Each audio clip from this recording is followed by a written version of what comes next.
Well, today we're heading towards Princeton University, Philadelphia, Fort McHenry, and gonna stay north of Washington, D.C. someplace.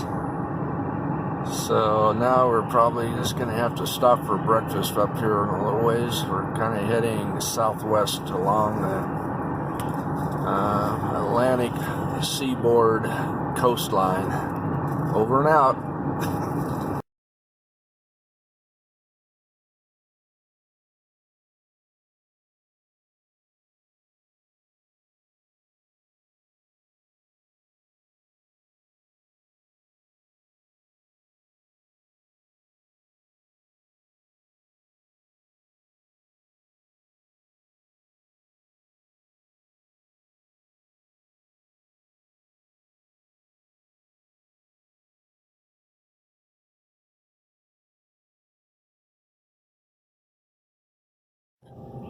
Well, we're kind of driving through the Princeton University campus area now.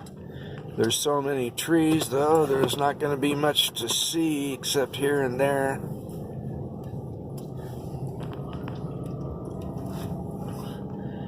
It's a nice looking town with all sorts of little shops around. The town is actually to the right of us here, and the campus is off to the left. It's just gonna putz out what looks like the main drag here for a ways, or maybe not.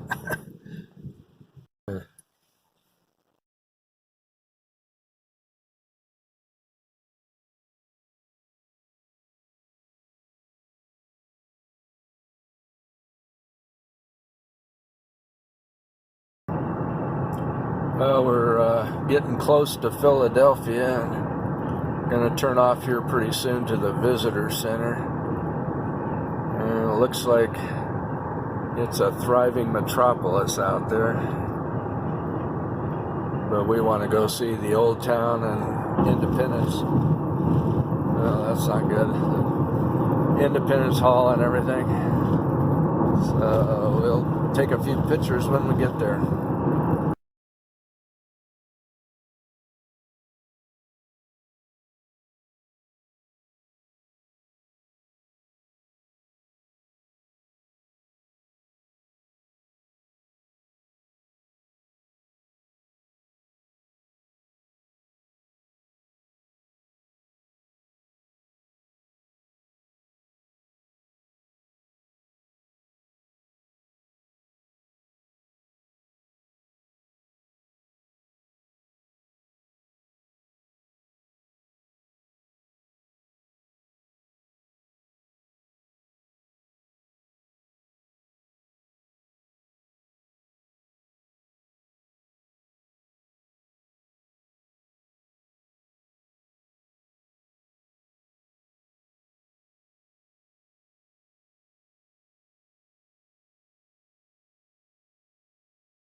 because of what happened here in the 1770s. As a result, we tend to call it Independence Hall. But when they began building the building in 1732, its name was, and technically still is, the Pennsylvania State Assembly. It would also be home to a Continental Congress and a Constitutional Convention. Second Continental Congress begins meeting in this room in May of 1775. We believe they were seated each colony to a table, geographically, from north to south, beginning with New Hampshire in that corner, ending in Georgia in that corner. And they have a war on their hands because fighting had broken out in Massachusetts between New England militiamen and British regular troops on April 19th of 1775. A war that spreads to all 13 colonies, and a war about our rights as British subjects.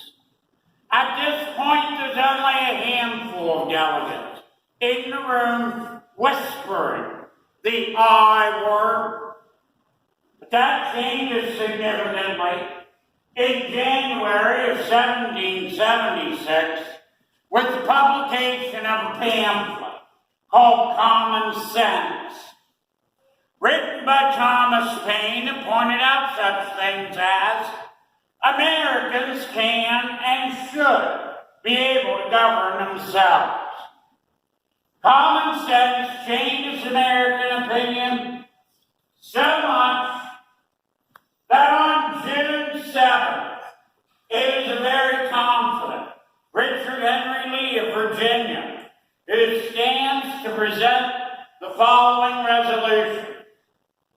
Be it resolved, these united colonies are, and are not to be, free and independent states, that all allegiance to the British Crown is and ever not to be, carefully dissolved. With those words, the contractions begin. But there are men in the room who are not ready for this. So a couple of things will happen. First, it's agreed that any vote for independence should be unanimous. And that makes sense. If you are 13 little colonies fighting the greatest military power on earth, you better be in it together. The moderates will stall the vote for 3 weeks. As a concession, they will allow a declaration of independence to be written just in case they need one. 3 weeks come and go, and the big day is July 4th. Trick question. July 2nd. The debates begin on the 1st of July. Right away, there are 3 states opposing independence. The debates continue into the next day, and they are dominated by John Adams of Massachusetts. On the afternoon of July the 2nd, independence is voted for in this room. Well, you might be thinking, what about the 4th? That all had to do with that declaration. The delegates will spend more than 2 days making more than 70 changes to Thomas Jefferson's original text. Some of the changes are minor.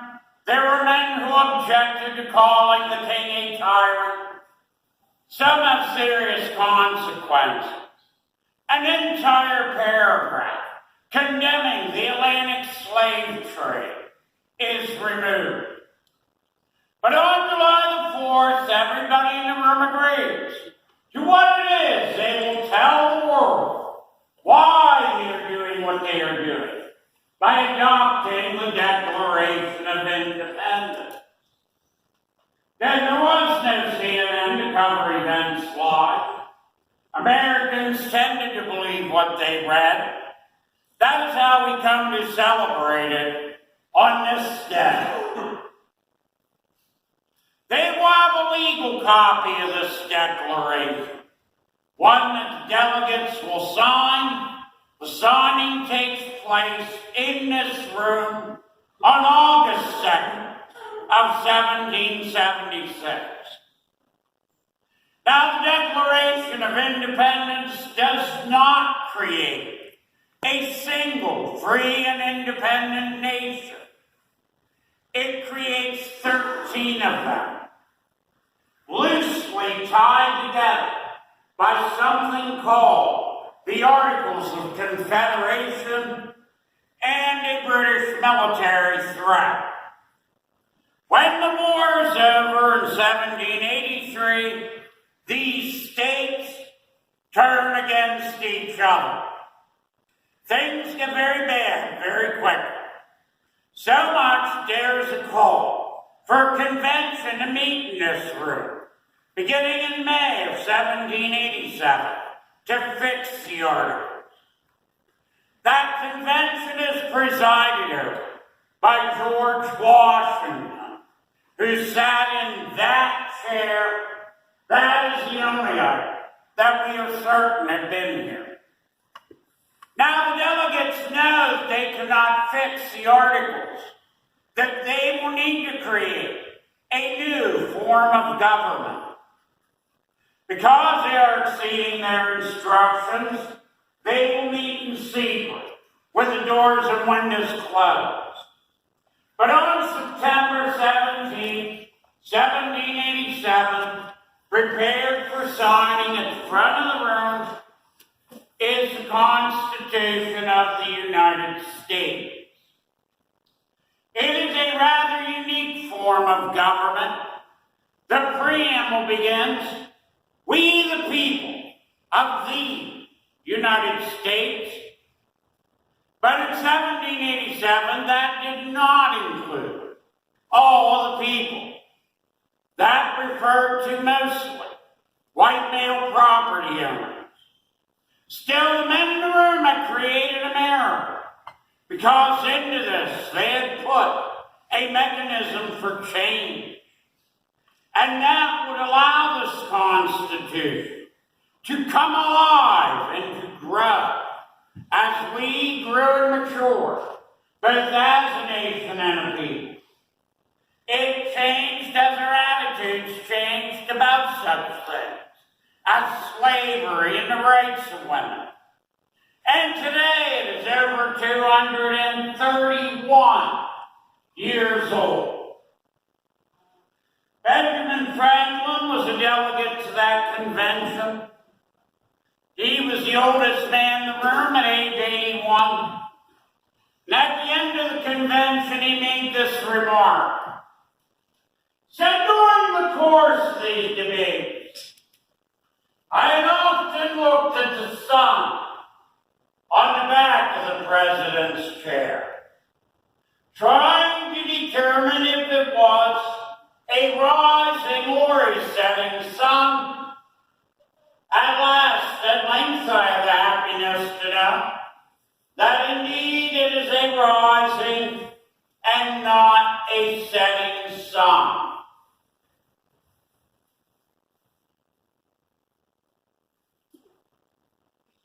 I do not believe Dr. Franklin was talking about his furniture.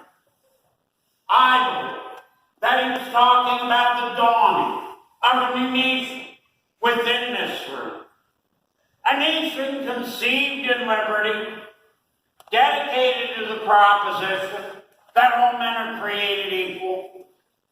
And while I am quoting Abraham Lincoln, our 16th president, I would like to point out that in this room, in April of 1865, Lincoln's body had lie in state. It had stopped here as it was making that final journey to Illinois.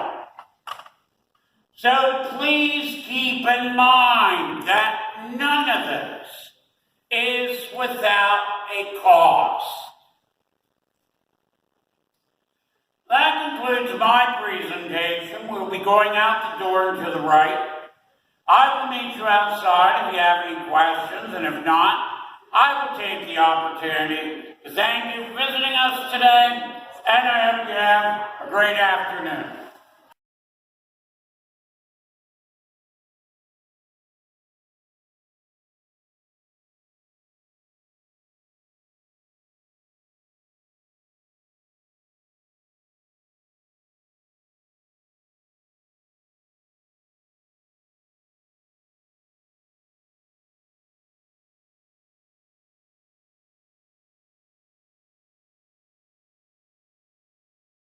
Well, we found ourselves a food type market, and Connie disappeared, and we're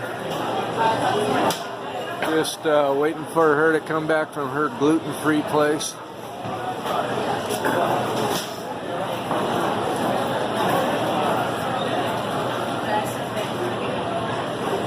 Is this the oyster bar?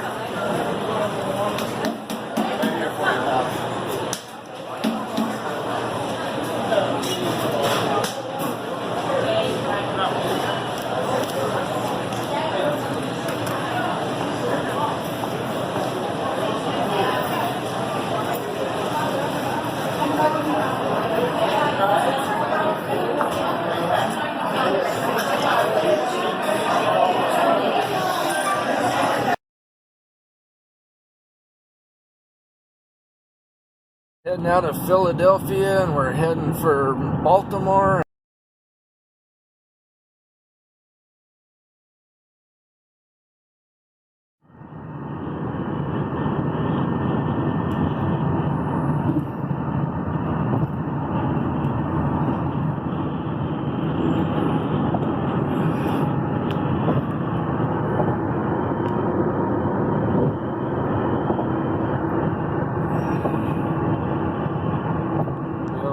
To Baltimore, and we're driving through the heart of the city with all the crazy people trying to jaywalk, and rush hour traffic should be interesting. And we just went by Johns Hopkins Hospital.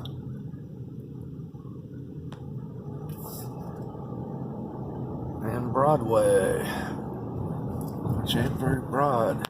Oh, there's an interesting building up that way. There's the iSchool.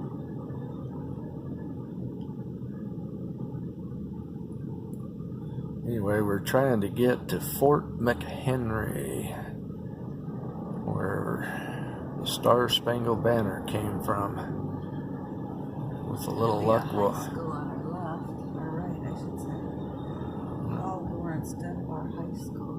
There's one heck of a big high school, all right. Who would want to go to high school there? Why not? How did you get there in the morning? That's downtown Baltimore off to the left of us there. Funny looking apartment buildings.